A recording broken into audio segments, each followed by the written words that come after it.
The Run Duo. Yes. What episode are we? We are on episode 34. 34. I didn't think we'd make it past 10. I'm just joking. You are not right at all. We are doing this. Man, it's been a great 2 weeks. Yeah, I mean, a lot has happened. It's been a lot going on in the last 2 weeks. I mean, we have truly had a lot going on in the running community. Yes. Across the country. Yes. The Peachtree Road Race, all that good stuff happening during that. Oh yeah, and the Southside.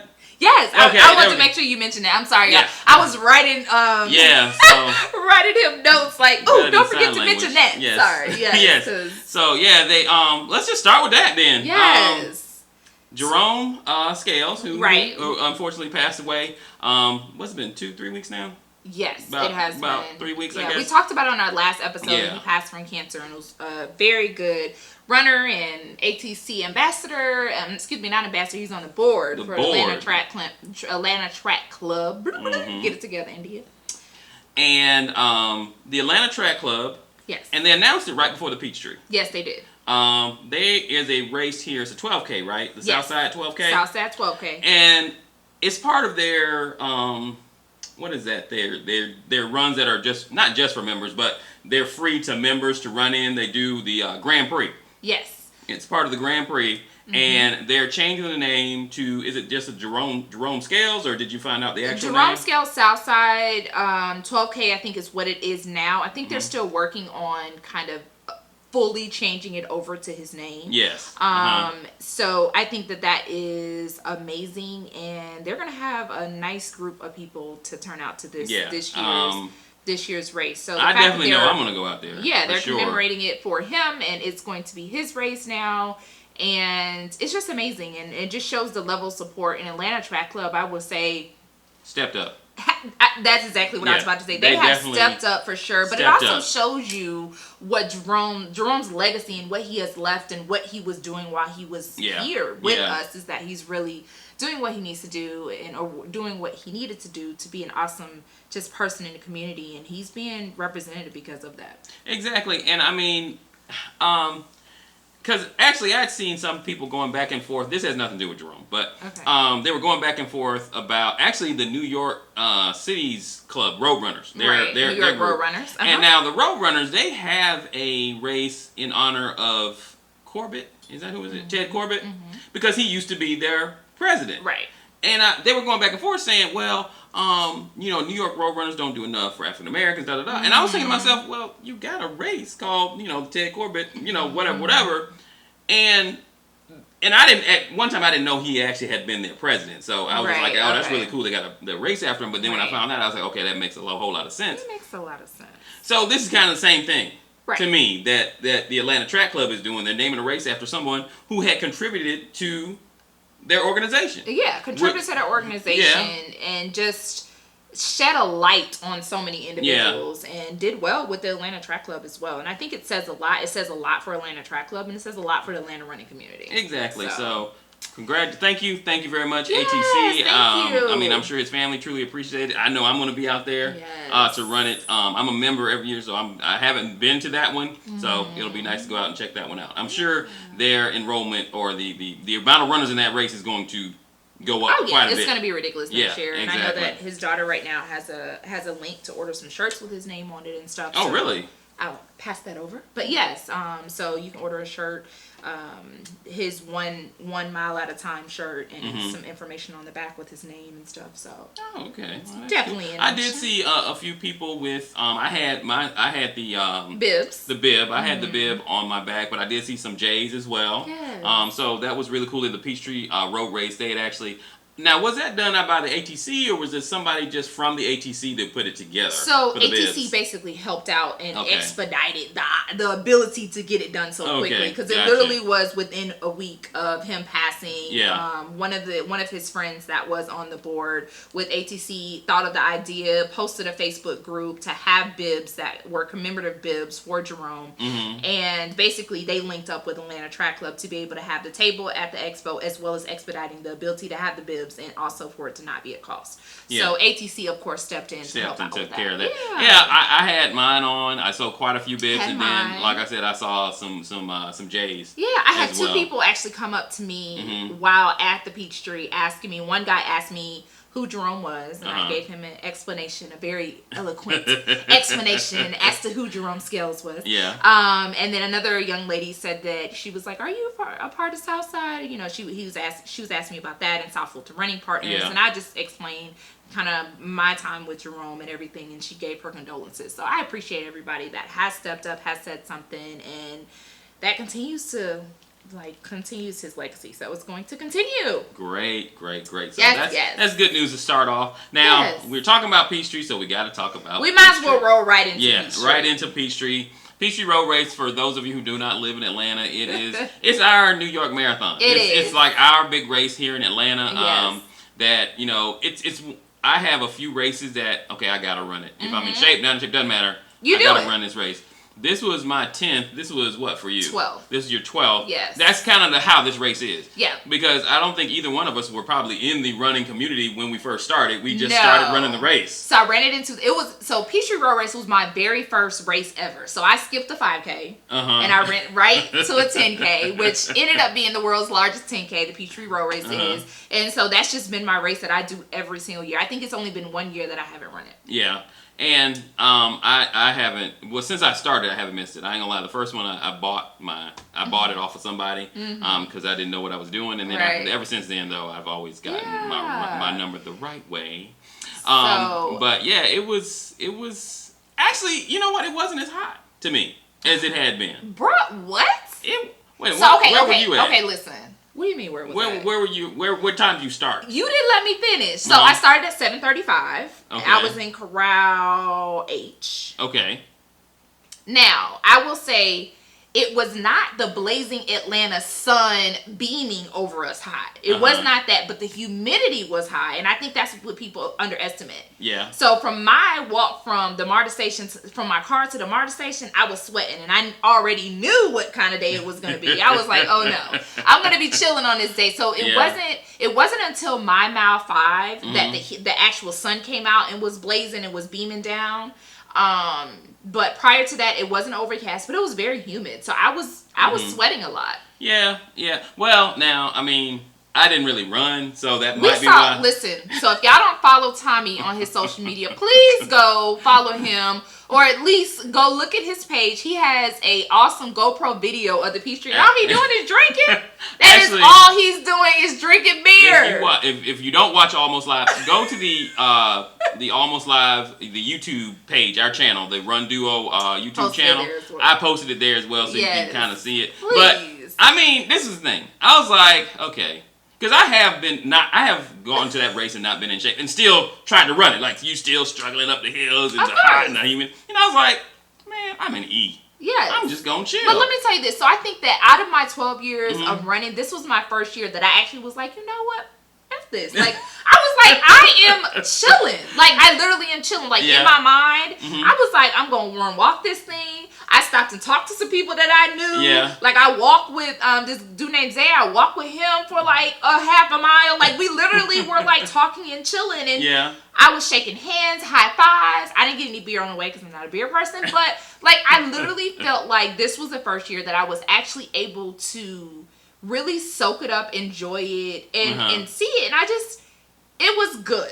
It was good. It felt kind of weird, of course. I was kind of looking at my watch like, ooh, this time's going to suck. But I would say that, like, afterwards, I felt good, and I was glad that I truly enjoyed myself. And it seemed like that's what a lot of people were doing. Yeah, and even some people that we know in our Atlanta running community, it was a lot of us that was chilling. It was some people that obviously blazed it. Yeah, but there was a lot of people that was like, you know what, forget this. I'm going to enjoy it. I will say this, because Lace Up Fitness, they blazed it, because by the time we all got to the restaurant, we all go to, there's a place called Hudson Grill right there on Peachtree. Yeah. And like everybody goes there after the race and and eats. They were like, they had been to taking a shower. They were all clean. I was like, y'all must have really ran fast because they had seats and everything. But anyway. Yeah. Lace Up Fitness, they do their thing. They blazed it. Because I didn't even see any of them in the park. Yeah. Like, they were gone by the time we even finished. I saw Patrick at the beginning. Okay. And it was another dude, I'm not going to call him VMR guy, that kind of was like, well, he made a sly comment. He was like, well, I'm seated, so I need to get to the starting line. Like, kind of taking jabs, like, y'all are in A, B, C, and D, and H, and I'm seated, so I can't be standing around here talking with y'all. So I know Patrick picked it up a little bit on his run, because he was like, I was just going to chill. But since bro from New Orleans is talking crap, I'm about to work it. But yes. But speaking of the weather, you can't say that it wasn't hot. This was the first, well, not the first year. I can't say that.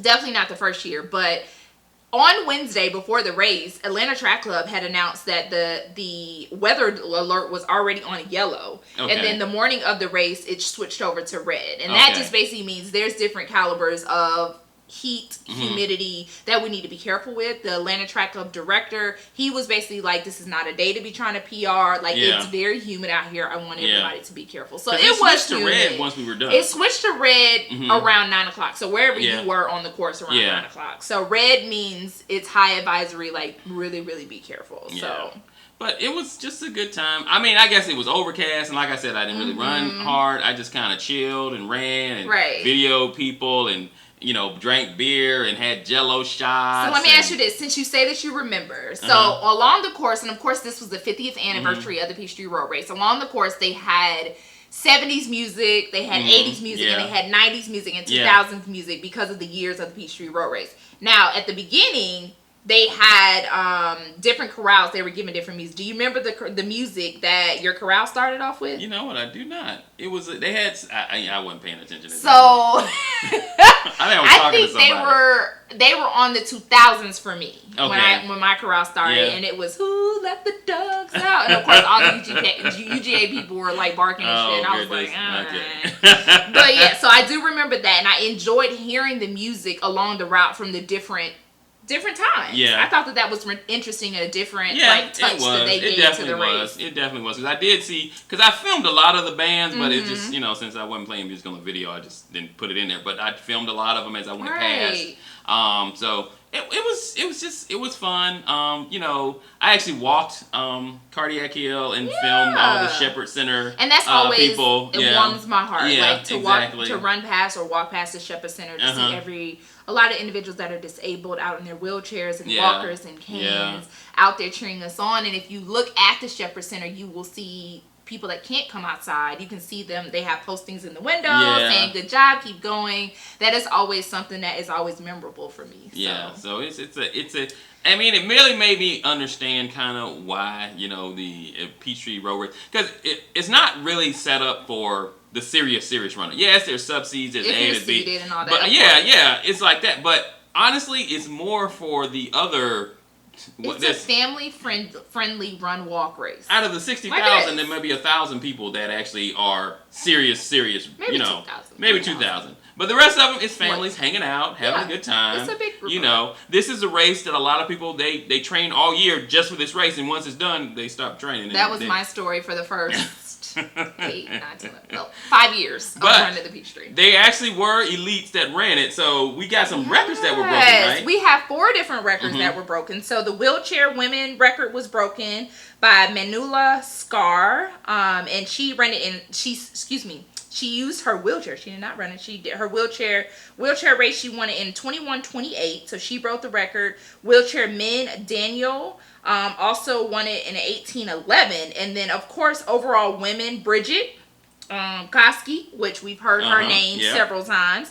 She won it with a 30 minutes and 21 seconds. And then Rodnex Kiruto won it in a 27:10. So his record, the previous record was in 1996 and was 27:04. So he actually beat it with 3 seconds. By 3 seconds, he beat the overall. Wow. So overall, all of the men and women overall wheelchair, as well as men and women just overall running, we beat event record, which is amazing. And I think that it was great on the day that it was, and the fact that it was the 50th Peachtree Road Race and all 4 of those records were beat, I think is an amazing job. 50th, wow. And did you see the because they had some people who ran the first Peachtree were out there, and they had special shirts that said, what did it say, 110? I think they said 110 on the back. So I saw a few of them and said, you know, congratulations. They were out there.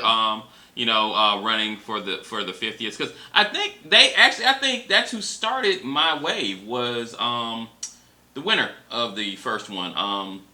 The guy that owns Fidipides. Mm-hmm. What's his name? You just said. What, Galloway? Yes, Galloway. He actually started. He was the official starter of My Wave. You need to edit that part. I ain't editing nothing. Jeff Galloway. Jeff Galloway. I forgot his name. Ain't like he hang out with me. Like I was supposed to just remember. Anyway. Last time I called, he didn't answer my call, so. Jeff Galloway. Whatever. So yeah, anyway. Jeff Galloway, who was the actual winner of the first ever Peachtree Road Race, he actually was the starter of My Wave, and also all the guys that came back. Now the original 110 did not come. All 110 weren't there. Not. But the ones that were there had special shirts that said 110 on the back. Right. Celebrating, and they started in front of My Wave as well, so I saw quite a few of them. Right, and Jeff Galloway, I just saw on social media, he is actually doing a commemorative T-shirt that has a lot of the winners and a lot of special people throughout the Peachtree Road Race. I think it's going for $100, so check out his social media page, Jeff Galloway, and you. Yeah, his shirt was really nice. It was really nice. His drawing was really nice. It really was. The shirt that won, meh. I mean, I know they had to keep it open to the public, but I think this one time they probably could have just said, hey, this is the 50th. Yeah, let's just go and let's pick one. Let's not let the public. Not that the public's not right, but I think the 50th shirt could have been a lot better. But I love the 50th medal. The medal. If you didn't get the medal, you missed out. Where's you got it? Yes, right there. Pull it. Okay. Well, it's way over on the other side. It's over there. I need to organize my medals. You ain't got it with the rest of the medals. Well, that's because. It's a long story. My medals need to be organized, but that's okay. So anyway, but yeah, the 50th medal was really, really nice. So I really like that. So is there anything that you missed at the Peachtree that you've usually seen that you didn't see this time? No. For real? What did I miss? The peaches. Oh, there were no peaches? I don't like peaches, so. Y'all, every year, Atlanta Track Club gives us peaches because, of course, Georgia is known for peaches. The Georgia peaches. And so usually you can get a crap load of peaches at the end of the race. So no peaches were there. Message Atlanta Track Club, they said that the farm that they usually get the peaches from, it was a bad harvest year. And so there was no way that they could get 60,000 peaches like they usually do. Yeah, I don't like peaches, so. I love peaches, and usually I at least get like 5 or 6. They used to be like, 1 each, please. And I'd be like, I did. Okay. I know what I did get. The Delta towels. I always get the Delta towels. Yes, amazing. Indeed. Yes, because so when you finish Delta, the airline, we're talking about not the sorority, but Delta the airline, they have, just to verify, you never know. I had to laugh. They have cold towels. They dump them in ice cold water and they hand them to you. Mm-hmm. And honestly, Heather wasn't, because we have a child. Heather did not run this year. We're sorry, Heather. We all missed you. Did you not miss Heather? Of course. Exactly. So she wasn't there. So usually between me and Heather, we walk out of there with like 15 of them. Yeah. So, but this year I only got 4. But they had the actual. Well, they give them out there. You can say. Yeah, it's not like they won't give them to you. I'm just saying usually we collect a lot of them. Yeah. But they actually had the 50th logo on it, so that's definitely why I wanted to make sure I got a few of those. Yeah, definitely. They give you dry ones or the nice and cold ones. Exactly. So the only complaint for the Peachtree. You got a complaint? Oh, this is my complaint every year, and they still haven't changed it. They need to move the Powerade from the opposite end of the field. Like, you literally have to walk to the exit, past... Yeah, I know what you're talking about. Past the ATC, past Park Tavern to get Powerades. You guys, when it is cold, when it's hot outside, you're sweating like crazy, the sun is piping. They only have water throughout the whole race, and then the Powerade, water at the end, as soon as you get done. And the Powerade is across the field. And, when I got done, I was like, I need electrolytes. Well, so, that's only one thing. But other than that, Atlanta Track Club's still doing an amazing job. I got my electrolytes through my cans of beer. Clearly, because we had plenty of them. Let me tell you, the after party, the Yingling was on point. Enjoyed it immensely. I could not. So for those that don't live here in Atlanta and are interested in doing the Peachtree Road Race next year, don't forget it's the world's largest 10K. Therefore, you have to enter a lottery to get in, or you can become an Atlanta Track Club member and get automatic entry. You still have to pay. But automatic entry, Atlanta Track Club membership is what, $30 or $25 a year. It's a one-time fee. Yeah. So even if you want to do it next year, you can pay the $25 to become an Atlanta Track Club member and then get into the Peachtree Road Race. Word. So just a little word on the streets. I know a lot of people try to travel to do that race. Now in these last 2 weeks there was there was another race on the other end of the spectrum. Only serious people, I would think, run this race, and that's the Western States 100, the 100-miler. And only serious people, only ultra people that do.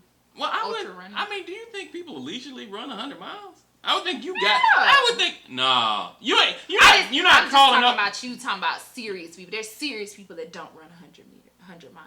Well, no, I'm saying, but only serious people run 100 miles. Okay. Like, you're not just, hey, what you doing tomorrow? I'm missing. You know they got the 100 miles. Go ahead with your story. I'm just missing. The Western States 100. Let's go. Let's go do it. But anyway, there was one record was broken.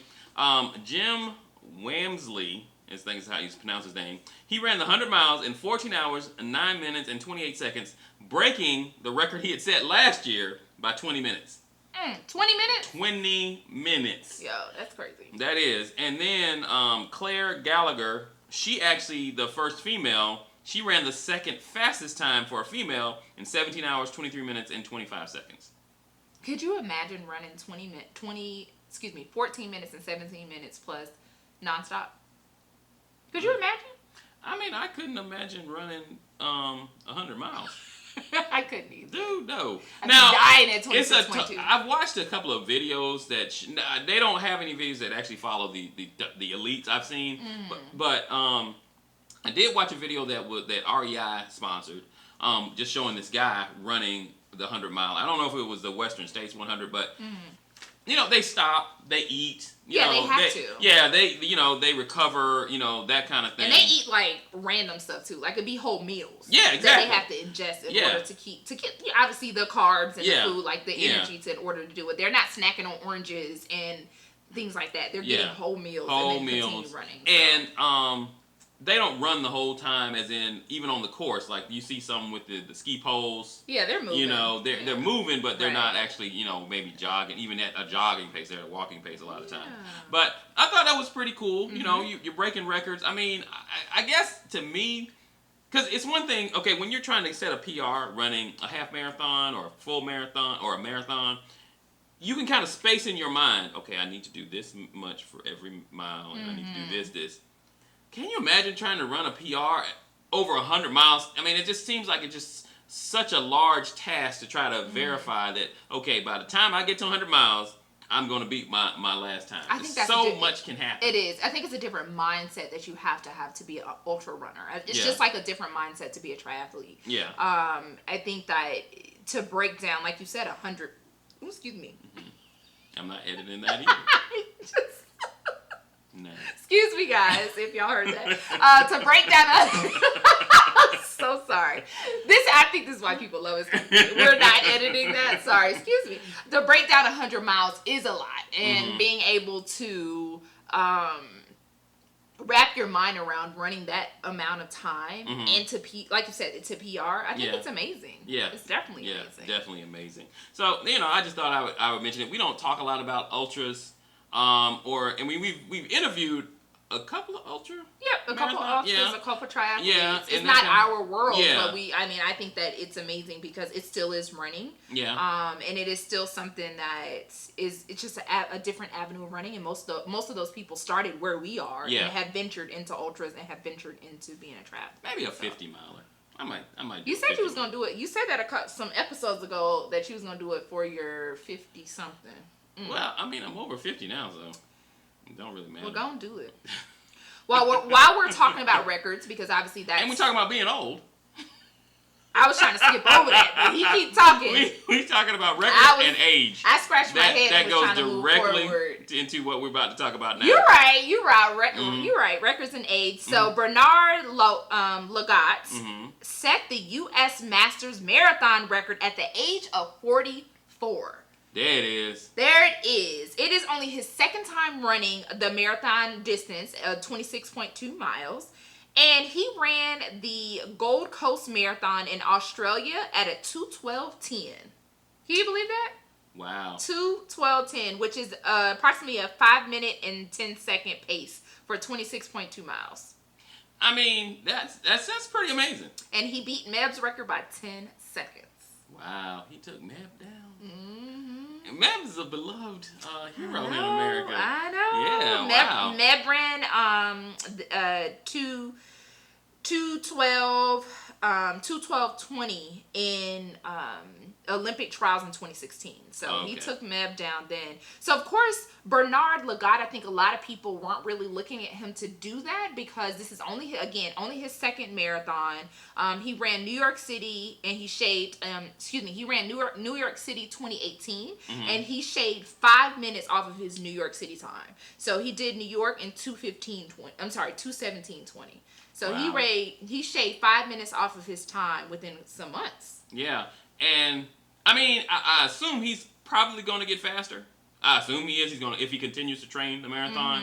I still don't think he's ever going to get into that elite group. Why do you feel that? Because of his age? Well, his age. Yeah, his basically. Yeah. That's it. That's it. Just his age. Basically. Well, we can't knock him off. So most people will know him from the track. Yeah. So he actually has between the 1500 to the marathon, he basically holds all the master level records between the 1500 to the marathon. That's amazing. So that's a feat. That is a feat. Yes. So I think that people sleep on him, but at the same time, he's running. He is running the streets, and he definitely is taking the record. So I think that is amazing, and to be 44 and blazing the streets like that, I think is just amazing. Yeah. So continue doing that, and we will see you at the Olympic trials. I hope he comes. Number 6. He's gonna be. Okay. Yeah. All right. Just making sure. He's gonna be there. And that's a good segue. Because we got some Olympic trials. Now, we're probably going to lose our people from Almost Live, so make sure you head over to the SoundCloud, iTunes, and Google Play to listen to the rest of episode 34. But, because this is what I'm about to talk about, y'all need to hear. Yes, this is, and I mean, it's big because we're in Atlanta, because we're going to have the Marathon Olympic Trials here in ATL. Yes. Thank you, ATC. It's a huge deal. Huge deal. Now, if you haven't heard, the Olympics have kind of let the air out a little bit, or not the Olympics, but the Olympic Committee has kind of let the air out a little bit of our marathon trials here, because we know how marathon trials usually work. Not just Olympic trials in general, just the track meets, whatever. In most sports in the Olympics, when you go to the Olympic trials, if you finish in the top 3, actually some sports it's top 4. If you finish in at least the top 3, you go to the Olympics. Right. You own a team. Bam, right. I'm top 3. I'm going to the Olympics. Right. Well, the IAAF kind of changed their Olympic standard. So now they were saying regardless, I mean, yeah, you could come in the top 3 of your Olympic trial, but if you're not hitting a certain standard, you're not going to the Olympics. I don't care if your country's Olympic trial or not. Right. And just to let you know, so in the marathon for the women, the Olympic standard is 2 hours, 29 minutes, and 30 seconds. For the men, it's 2 hours, 11 minutes, and 30 seconds. So Bernard wouldn't be going. Right. Not off of his time. No, not off of his time. From the Gold Coast Marathon. Now, there has been some news, and I got this from Let'sRun.com. I don't know if you follow them, but they always have some good information. But I got this from Let'sRun.com, and I actually saw it today as I was eating lunch. So basically, the U.S. committee, the IAF has said, okay, if you want to use your Olympic trial as your standard for going to the Olympics for your country, it has to be a gold label status race. Now, how do you become a gold label status race? The way you do it is, let's just start with the men.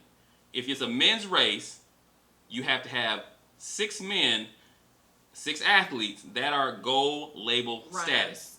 They are gold label runners. Same thing for the women. Six of them have to be for your race to become a gold label status race. If your race is a gold label status race, then your top 3 runners can go to the Olympic, regardless of their times. Right. Now, to be a gold label status runner or athlete,